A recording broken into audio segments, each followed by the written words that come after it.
Hello বন্ধুরা, হাজির হয়ে গেলাম বর্তমানে ট্রেন্ডিং এই হলদি দিয়ে যে কি তাল শুরু করিছে। হলদির দামই বেড়ে গেছে, কিন্তু আমরা আজকে হলদি দিয়ে না, অন্য একটু মাধ্যমে অন্যভাবে ট্রাই করব। পাশে থাকবেন, দেখে যাবেন। চলুন তাহলে আপনাদের নিয়ে শুরু করা যাক। দেখুন তাহলে আমি কি জিনিস দিয়েছি এখানে, অবশ্যই প্রত্যেকে কমেন্টের মাধ্যমে বলবেন। দেখুন, দেওয়ার সাথে সাথেই জলের ভিতর একটা উতাল পাতাল শুরু করে দিয়েছে এবং হলুদ বর্ণ ধারণ করেছে। আপনারা সুন্দরভাবে দেখতে পাচ্ছেন।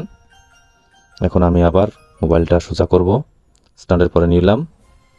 দেখুন, প্রচুর পরিমাণ আলোটা একটু কমিয়ে দিলাম, কত সুন্দর লাগছে। সবাই তো হলুদ দিয়েই ট্রাই করে, আমি না হয় অন্য কিছু দিয়ে।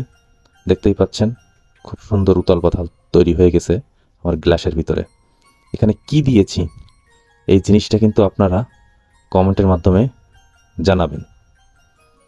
আজ এই পর্যন্ত, নেক্সট ভিডিওতে অন্য কিছু নিয়ে আসব। ধন্যবাদ সবাইকে, ভালো থাকবেন।